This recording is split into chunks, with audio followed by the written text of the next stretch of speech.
In case you don't have some essential questions or burning questions, here are the ones that I was asked to address, all right? So let's take a look at where we're going today. First of all, we're going to try to answer some questions like this. Why should we, let's get clear about why should we in the first place participate as a member of a collaborative culture? Why does that work for us? And I'll tell you why I think that's important. In my school, we were collegial, as I said, and we were working very, very hard. I mean, we were probably the hardest working. I know you guys work hard, so I'm not going to discount that, but man, these people were hard-working folks. They were there on the weekend, they were there late at night, they were there early in the morning. But when you work that hard, and only 35% of your kids are reading on grade level, when you work that hard and only 42% of your kids are doing math on grade level, it's time to look at our practices. It's time to examine our beliefs. See, my teachers believed all kids could learn, but then I'd hear these little side conversations going on in the faculty meeting or in the lounge or as they were having lunch. All kids could learn, but doggone it, if their parents would only check their backpacks. All kids could learn if the parents would come up here without us hunting them down. All kids could learn if the parents would actually participate in this school without having to be fed. Those kinds of things. All kids could learn if there weren't societal issues. All kids could learn if they were only been nurtured in the womb. All kids could learn if only the parents had actually listened to music or read stories to them or whatever with their child. All kids could. So I was hearing that. I want us to look at what happens when we become a collaborative culture. The story of Campbell is simply that it became the highest performing school in the district. With the same teachers. We did not have to buy or get new teachers. I believed in those folks. I believe they had the capability of really making things happen, but we needed to examine our practices. We had to do the mirror check. Is it about us or is it about the kids? Are there some things that we could do differently for the students? And Chris Ellswick, who is just this dynamite teacher, she says, you know what, here's what we're learning. That if someone has a better way for us to do it, why wouldn't we be open for that? And I had a teacher that stood with me at recess. I was always at recess. I love doing recess with kids. I solved so many problems beforehand to be out there doing recess with the kids. And Jennifer is standing next to me. She says, you know, Tim, here's the difference in our school. This is when we became the highest performing school. She says, here's the difference. We used to go to meetings like this. Our district would hold meetings like this. And she said, people would say, so where do you teach? And we'd say, Campbell. And they'd say, oh, hang in there. Teach a couple more years and you can transfer to one of the really good schools. She says, now we go to these meetings and they say, Campbell. And they say, wow, we hear great things are happening for the kids at that school. You guys are doing some really neat things.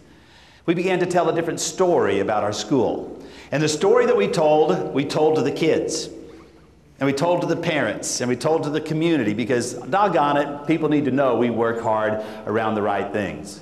So we built this collaborative culture around those 4 critical questions. I see one group has them on their t-shirts right over here. Thank you guys. 4 critical questions that really help a collaborative culture, not wearing them on a t-shirt, but really help us when we answer them together. I like that they're reminders. But when we answer them together, we have a collaborative culture. And then we're going to talk about and answer this question. How do the ideas of the professional learning community model connect to your practices and your beliefs? And then which means how deeply do you drill into those practices? If you think, well, share with your neighbor real quick. Do you think that you can learn from mistakes? Okay, we're learning where to stand. Can't go any further. Okay. Yeah, don't you think you can learn from your mistakes? So we would build into our whole concept on that first day of school, we would build into the concept with our discussion with kids that I expect for you to learn from your errors. That learning is that's how it's always done in most cases. You learn from errors along the way. That you don't know this, you got to be here, how can you close the gap? Well, we may want to examine that. Think about the kid who takes the first spelling test now. This is just a prime example. I find this happens sometimes. The kid, you got spelling tests in your school? You guys do spelling tests? Okay. Spelling tests. Let's say it's a 10-word spelling test, and the student on Friday misses 3 of the words. You put it in the grade book that they now had a 7 out of 10 or 70% or whatever you're using for your scoring system to determine that student's grade in spelling. If that student could come back and spell those 2 words or those 3 words 2 days later, would they have demonstrated learning? Would they have learned from their mistakes and from their errors? And the question that we will have in terms of drilling deep enough into these practices is this: would you change their grade? Would you help them feel like they can become a better speller? Because kids who continually see grades that are low in spelling because we never allow them to come back and relearn or change the grade. I think we do sometimes allow them to come back and relearn it, but we don't change the grade. They begin to get a message that says, I'm not a good speller.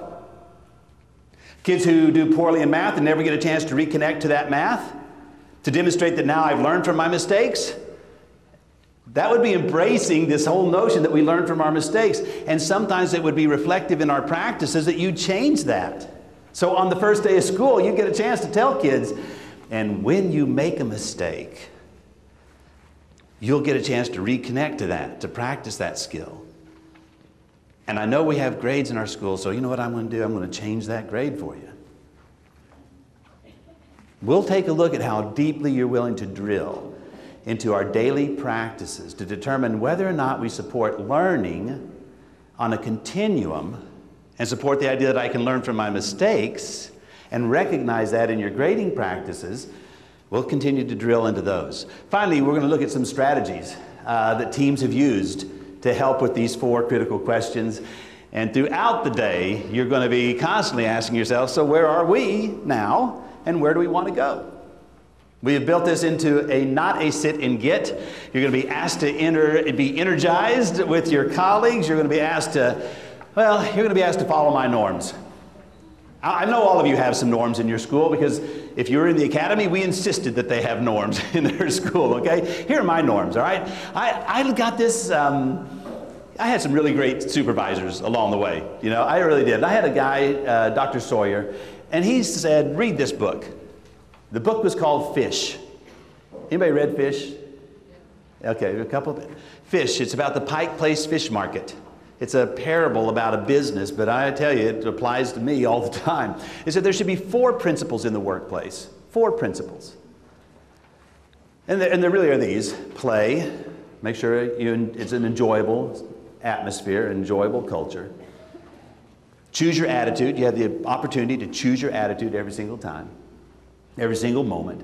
It says be present. That's the 3rd philosophy of the workplace. Be present.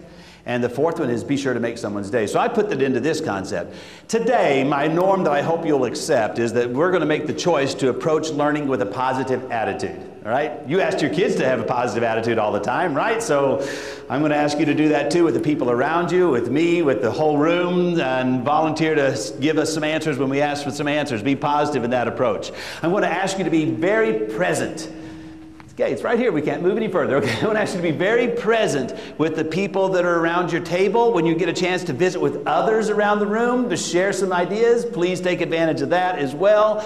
So we'll have that discussion that's meaningful. Thirdly, please accept the idea that you can play a little bit in here, that you're going to have some fun, and that as you have some fun, you'll enjoy that opportunity to reflect and share with one another. And finally, that you're going to make somebody's day. So many of you started my day by making it with your smiles and your warm welcomes and so forth, and I truly appreciate that. But let's make someone's day by constantly considering the positive possibilities. Say one thing. Absolutely.